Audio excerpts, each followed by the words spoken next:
안녕하세요. 저는 홍대부고 1학년하고 2학년 저희 성북 메가스터디에서 담당하고 있는 영어과 강사고요. 저희 아마 재원생 어머님들도 계실 건데 진짜 오늘 한마음 한뜻일 것 같아요. 근데 이제 제가 1학년하고 2학년 하고 있는데, 이제 2학년 친구들 같은 경우는 일단 이번에 그 20점가량 오른 친구가 있고, 그리고 이제 사실은 그 영어가 전교 1등 홍대부고 친구가 사실 다니고 있어요. 근데 이제 2학년 친구들이랑 좀 좋은 결과를 나름 만들었는데, 이제 1학년 친구들하고 사실 이번에 제가 기대했던 거나 학부모님들이나 학생들이 기대했던 것만큼은 사실 조금 안 나온 것 같더라고요. 근데 제가 사실은 이를 보여도 좀 뭐랄까요, 경쟁심 같은 게 좀 커가지고 잠이 사실 정말 안 왔어요. 그래서 지금도 사실은 원장님하고 이제 면담하고 왔거든요. 제가 이제 멘탈 관리가 돼야 학생들 앞에서는 이제 당당하게 제 커리대로 또 수업을 또 나갈 수 있을 것 같아서, 어쨌든 좀 요 몇 주는 시험 끝나고 좀 멘탈 회복하는 기간이었는데요. 이제 재학생 학부모님들도 특히 이제 뭐 다른 과목은 제가 잘 모르겠어요. 근데 영어 때문에 걱정 많이 하셨을 것 같은데요. 이제 뭐 뻔한 얘기 할 거긴 한데, 이번에 시험 어떻게 출제가 됐고, 그리고 이제 기말고사 대비는 또 조금 다르게 갈 거거든요. 그래서 어떻게 할지 한번 말씀을 드릴게요. 요거는 간략한 제 소개고요. 저는 이제 그 번역사로도 활동을 하고 있고, 그리고 강사로는 지금 이제 한 10년 차 되는 것 같아요. 그래서 특히 외고 학생들 지도해본 경험, 그리고 이제 어학원에서 교수 팀장으로 일해봤던 경험이 있고, 이제 성북 메가스터디에서는 지금 4년, 한 5년째 계속 근무를 하고 있습니다. 이번에 홍대부고 시험 범위 같은 경우는 그 교과서는 1과 2과 3과 총 3개 과가 나왔고요. 이제 예를 들어 인근에 있는 기역으로 시작하는, 혹은 뭐 기역으로 시작하는 학교들이 많은데, 그 학교들 같은 경우는 시험 범위가 교과서는 보통 2개고요. 그리고 이제 2023년 3월, 6월 합쳐가지고 거기는 한 10개에서 15개 정도 지문이 나와요. 근데 이제 홍대부고 같은 경우는 시험 범위가 많아요. 근데 어머님들도 아시겠지만 시험 범위가 많은 이유는 이제 홍대부고의 학생 수, 그리고 학교의 특징 때문에 시험 범위 자체도 많고, 시험 범위가 많으면 사실 난이도가 조금은 쉽게 나올 수 있는데, 사실 그런 시험은 아니거든요. 이제 구체적으로 말씀을 좀 드릴게요. 네, 제가 작년 1학년 1학기 중간고사 시험지랑 그리고 이번에 1학년 1학기 중간고사 시험지를 같이 놓고 비교를 해봤을 때, 이제 가장 중요한 포인트는 시험 문제에서 어법하고 어휘거든요. 근데 어법 문제 같은 경우는 저번에는 총점 26.9점, 즉 객관식에서 6문제나 출제가, 이거는 꽤 죄송해요. 여기 4문제인데 죄송해요. 4문제로 이제 4문제, 어휘 문제 6개 합쳐서 10개 정도면은 사실은 많이 출제된 편이거든요. 근데 어휘랑 어법이 중요한데, 제가 말씀드리고 싶은 부분은 개수가 많이 출제가 되는 건 아니고요. 한 번 출제될 때 그 파급력이 커서 어휘랑 어법이 중요하다고 말씀을 드리는 거거든요. 즉 어법 같은 경우는 모두 고르시오 문제가 반드시 나와요. 그래서 이제 지문에 1번부터 5번까지 선지를 주시고, 거기에서 맞는 것을 모두 고르시오, 틀린 것을 모두 고르시오, 그런 식으로 2-3개 정도만 출제를 하시는데, 그거를 워낙에 학생들이 많이 틀리기 때문에, 그래서 어법 문제는 어휘 문제도 마찬가지로 개수 자체는 조금 적은 편이지만, 이제 수업을 할 때 어휘랑 어법에 신경을 써서, 물론 내용 파악이랑 학생들이 스스로 해석을 해야 되는 것도 너무 중요하지만 그런 부분을 신경을 쓰고 있는데요. 자, 2번 같은 경우는 어법 문제는 1문제 줄었고요. 어휘 문제 같은 경우는 2문제 줄었어요. 이번에도 저번에에 비해서도 훨씬 더 줄어들었지만, 역시 학생들은 어법하고 어휘 문제에서 상당한 난이도가 높다라는 체감 난이도를 느꼈다고 하고요. 내용 문제는 총 63.3점으로 전반적인 난이도로 봤을 때는 상이라고 잡았습니다. 그리고 이제 자연스럽게 뒷부분에 제가 수업에서 그동안 어떻게 했고 앞으로는 조금 바꿔서 어떻게 할지를 영작이랑 같이 설명을 드릴게요. 이거는 이번에 그 기출문제인데요. 사실 유형이 바뀐 건 전혀 없어요. 유형이 바뀐 건 전혀 없고 이제 다양한 추론 문제가 많이 나오거든요. 내용 문제가 좀 더 늘고 거기에 추론 문제가 원래 나오던 것들이 그대로 나왔는데 이제 추론이 사실은 말이 그냥 추론일 뿐이지 내용일치 문제예요. 근데 내용일치 문제인데 선지를 다 뒤져보면 홍대부고는 다른 학교랑의 차이점이 뭐냐면요. 1번부터 5번까지의 선지에 한글이 없어요. 딱 한 문제 출제됐고요. 단어 1번부터 5번까지 영어로 배열된 거를 포함해서 이런 식으로 다 문장 영어로 출제가 되거든요. 첫 번째로는 내용일치 문제 많이 나오는데 그런 영어 해석을 특히 이러한 의문사 해석을 의문문 해석을 해내야 되는 난이도가 높은 어려움이 첫 번째는 있었고요. 예, 두 번째는 제가 아까 녹여서 말씀드린 것처럼 이제 기본적으로 선지는 영문입니다. 한 문제 빼고는 다 영어로 출제가 돼서 우리 아이들이 시험 시간 부족했던 거 이제 첫날 첫 시험이었거든요, 영어 자체가. 그래서 시험 시간에도 되게 긴장하고 고등 첫 시험이니까 떨리기도 했는데 이제 선지가 한 문제 빼고는 다 영어로 출제가 됐는데 이제 다시 읽고 또 읽고 그러다 보니 시간이 부족한 친구들도 있었다고 하더라고요. 네, 그래서 정리해서 한 번 더 제가 중원부원 말씀드린 거를 여기에 쭉 녹여내면 일단은 추론이 필요한 고난도 문제가 나오고요. 뭐 유형은 다양하게 출제됩니다. 근데 새로운 유형은 영어는 없었어요. 새로운 유형은 없었고요.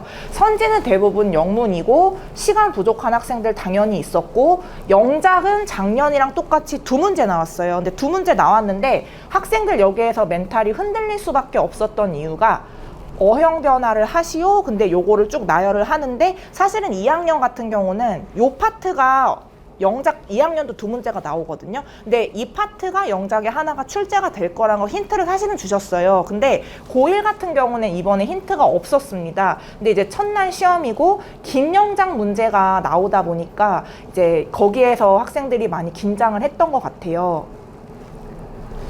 그래서 이제 기말고사 때 어떻게 대비를 할지 제가 요거 간략하게 말씀드리고 그 이하에 또 정리를 해볼게요.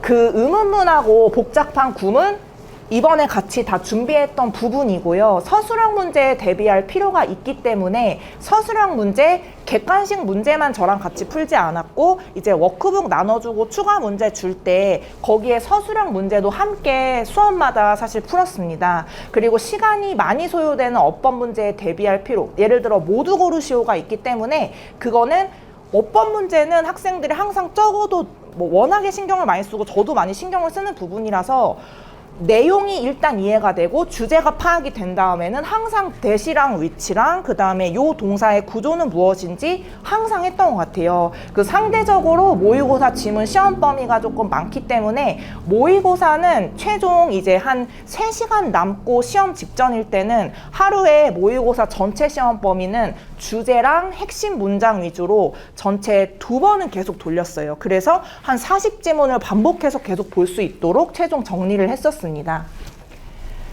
정규 수업은 이러한데요. 일단은 제가 내신 대비에 여기는 이제 이번에 이제 기말고사 대비를 어떻게 할지를 정리를 한번 드려볼게요. 이제 다음 주부터 기말고사 대비는 바로 들어가고요. 모든 지문은 뭐 서답형 대비처럼 디테일하게 하는 거는 당연합니다. 근데 이제 시험 범위가 예를 들어 중간고사에서 그 모의고사 시험 범위를 담당하시는 선생님이 시험 범위를 뭐 절대 탓하는 건 아닌데 조금 빨리 말씀해 주시면은 저도 이제 대비가 될 건데 뭐 저는 이제 사교육에 있는 사람이니까 그 부분을 그냥 말씀을 드리고요. 이제 그 작년, 재작년 그리고 이제 기출문제 분석 자료는 항상 제공을 하고 있어요. 그리고 뭐 내신 대비 자료라던가 그런 것들도 제공이 되는데 그 워크북에 제가 밑줄을 쳐놨습니다. 이제 워크북에 밑줄을 쳐놓은 이유는 요거는 학생들마다 사실은 호불호가 조금 갈릴 수 있어요. 솔직하게는 워크북이 뭐냐면요. 고등 영어 시험 같은 경우 홍대부고 한정이 아니라요. 절대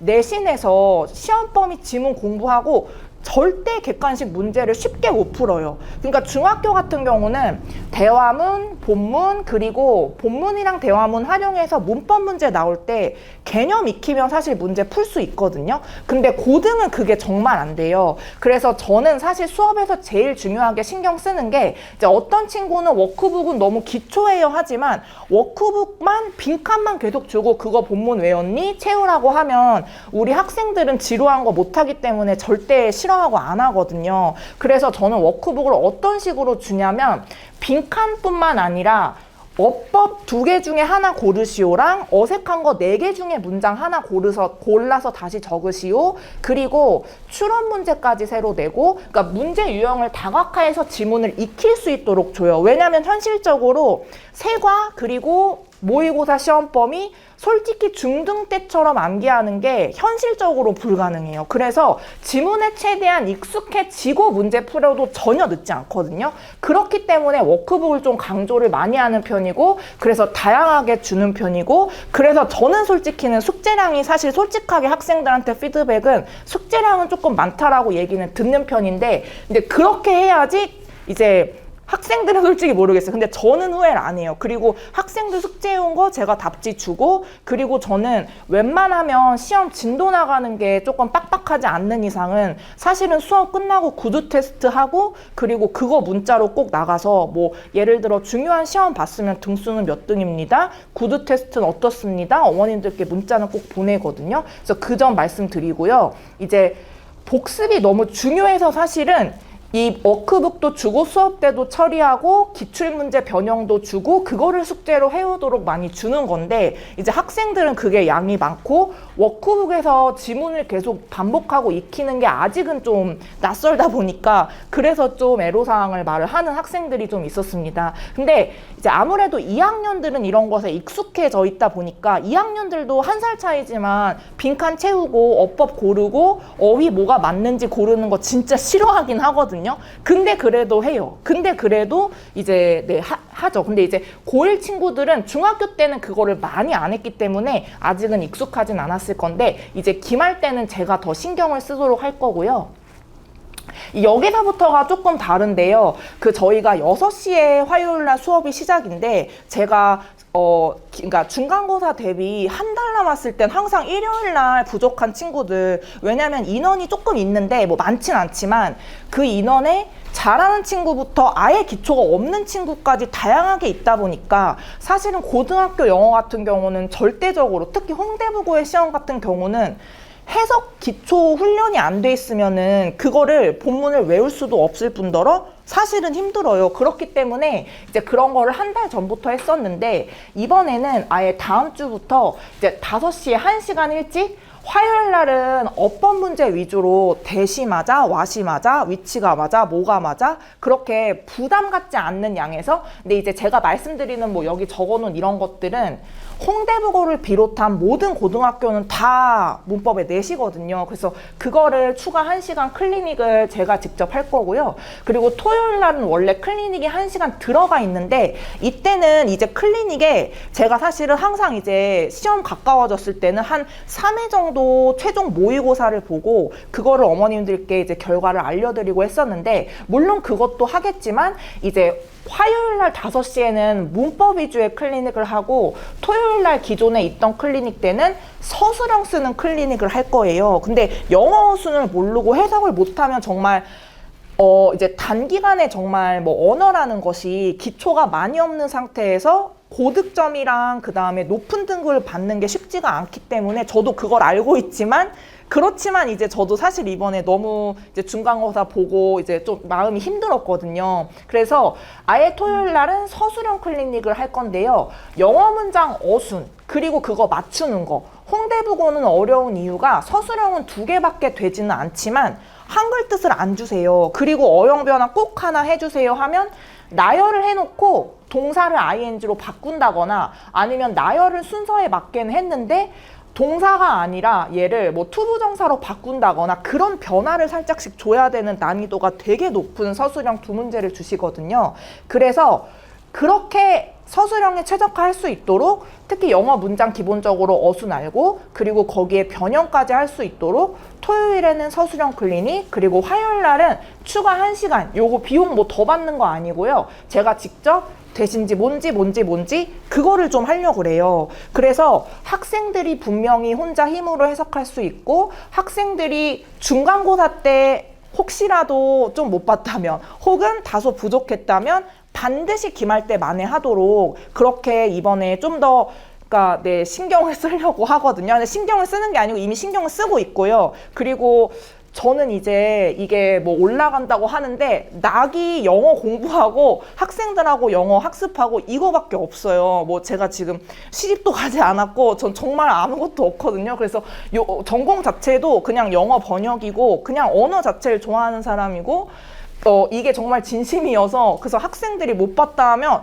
그거를 제가 너무 이제 감정적으로 좀 전달받다 보니까 좀 요 며칠 좀 스트레스를 받기도 했는데요. 뭐 어머님들의 마음고생에 비하시면 전 아무것도 아니겠지만, 근데 어쨌든 이번에 기말고사 때 또 너무 걱정하지 않으시도록 제가 더 신경 써서 이미 쓰고 있고 그렇게 하겠다고 말씀드리고요. 한 사례만 말씀드리고 제가 끝낼 건데요. 지금 그 2학년에 그 홍대부고 전교 1등 영어 친구가 다닌다고 말씀드렸는데 이제 그 친구 같은 경우도 작년에 1등급부터 시작한 게 아니에요. 그러니까 등급이 1등급보다 낮았어요. 근데 중간고사 때 조금 그랬는데 수행평가랑 기말이랑 합산해서 최종 1학기 때 등급이 1등급이 나온 거거든요. 그러니까 등급은 중간고사만 딱 해가지고 1학년 끝 절대 아니고요. 수행이랑 기말까지 합산해가지고 등급이 최종적으로 결정이 되기 때문에 두 번의 기회가 더 있고 더 만회할 수 있고 더 잘할 수 있다는 거 말씀드리고요. 화요일날 5시에 1시간 어법 그리고 토요일날 항상 들어가 있는 그 서술형 기본 클리닉. 그래서 요거를 이번에 기말고사 때는 토요일 날은 클리닉 스타일을 좀 바꾼 거고 화요일 날은 아예 내신 대비 한 달 전부터 하던 거를 그냥 아예 다음 주부터 1시간씩 추가한다는 거 말씀드리겠고요. 그리고 이제 요거 끝나고 근데 뭐 제가 네, 문자도 보내드리고 하는데 또 이제 질문사항 있으시면은 제가 받을게요. 그래서 경청해 주셔서 감사드리고요. 또 마음고생 많이 안 하시게 영어는 배신하는 과목이 아니거든요. 열심히 하면. 저도 그거를 학창시절 때 이미 너무 스스로 겪어서 알고 있고 다른 과목은 걱정시킬 수 있어요. 근데 영어는 노력하면 절대 배신하는 과목이 아니니까 제가 그 명성에 걸맞도록 열심히 하겠습니다. 감사합니다.